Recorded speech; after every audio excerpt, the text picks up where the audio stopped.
Perdana Menteri telah mengumumkan bahawa kerajaan akan memantapkan sektor dan industri dengan pertumbuhan dan nilai tinggi high growth, high value yang meliputi lima bidang. Hari ini Puchong hanya akan fokus kepada salah satu bidang iaitu industri berasaskan peralihan tenaga yang berdasarkan Pelan Hala 7 Peralihan Tenaga NETR. Sebenarnya Puchong telah pun bertahun-tahun menegaskan di Dewan Yang Mulia ini kenapa industri hijau ini adalah sangat penting. Ia sangat penting kerana ia bukan sahaja baik untuk alam sekitar tetapi juga berpotensi besar dalam merancang pertumbuhan ekonomi, menarik pelaburan dan juga mewujudkan peluang pekerjaan. Hari ini Puchong ada beberapa pertanyaan dan juga cadangan kepada kerajaan. Yang pertama, Puchong ingin menyentuh berkenaan dengan sasaran net zero. Untuk pengetahuan Dewan Yang Mulia ini, sasaran net zero adalah satu ukuran komitmen negara dalam pengurangan karbon.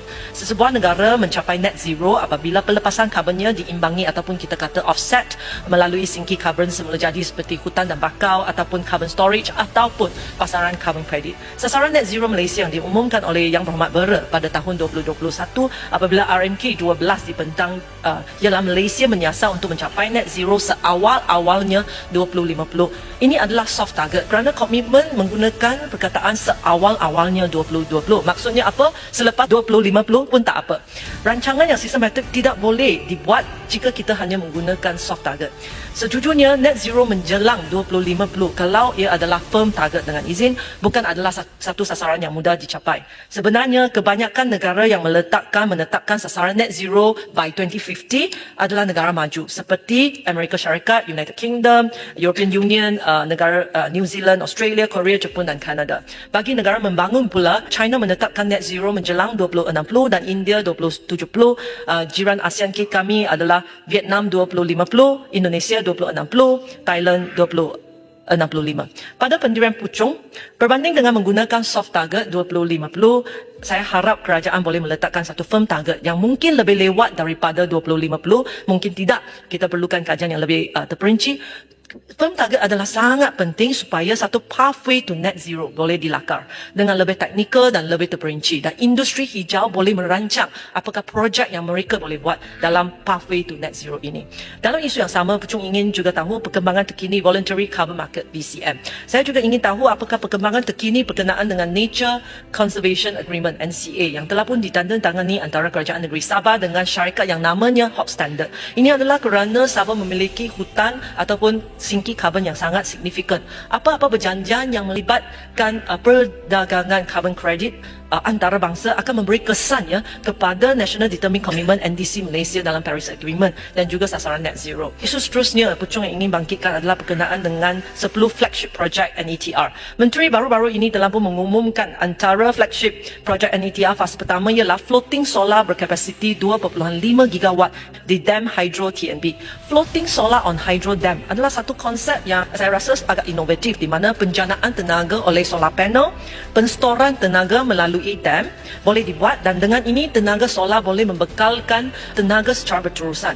Ini bukan intermittent seperti sekarang. Puchong ingin tahu adakah kerajaan telah buat feasibility study berkenaan dengan cadangan ini? Apakah perbezaan levelized cost of electricity LCOE antara sistem combo solar dan dam dan juga sistem combo solar dan bateri? Soalan kedua adalah sama ada TNB telah akan mendapat projek 2.5 gigawatt iaitu 2,500 megawatt. Ini projek yang sangat besar. Floating solar ini secara rundingan terus memandangkan dam hydro ini adalah miliki oleh TNB ataupun tender terbuka akan dilakukan untuk pemain solar bukan TNB. Kerajaan telah pun meletakkan sasaran untuk mencapai 70% TBB tenaga boleh baru dalam sistem bakalan elektrik menjelang 2050. Puchong ingin berpendapat bahawa kerangka third party access TPA adalah pembangkit yang sangat penting dalam merancangkan inovasi pihak swasta untuk mencapai sasaran ini.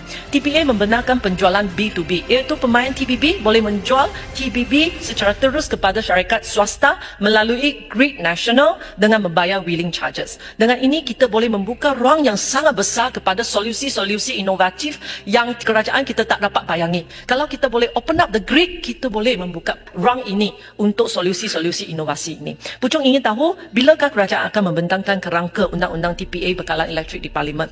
Sementara menunggu TPA untuk diluluskan di Parlimen, Pucung ingin cadangkan kerajaan untuk memberi kuota Tripartite Contract TPC setiap tahun di mana perjanjian ditandatangani antara tiga pihak. Pemain TBB, pembeli TBB dan juga TMB mengikut kuota dan wheeling charges yang dipersetujui.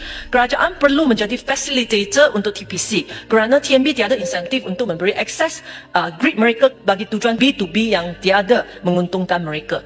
Tuan Speaker, TPA dan TPC adalah sangat penting kerana ia bukan sahaja boleh meningkatkan TBB dalam campuran elektrik kita, tetapi ia boleh menjadikan satu faktor penarikan pelaburan syarikat gergasi antarabangsa yang kebanyakan mereka adalah RE100 companies. Saya nak tegaskan di sini, TPA ataupun TPC adalah sangat penting untuk menarik syarikat gergasi antarabangsa yang RE100.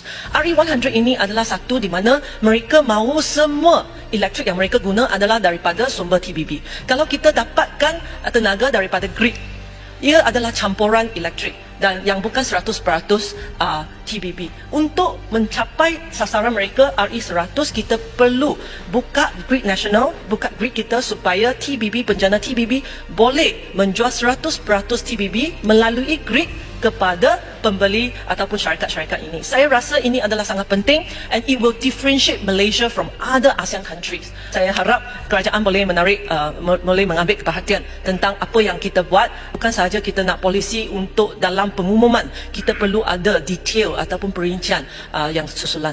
Sekian sahaja, terima kasih.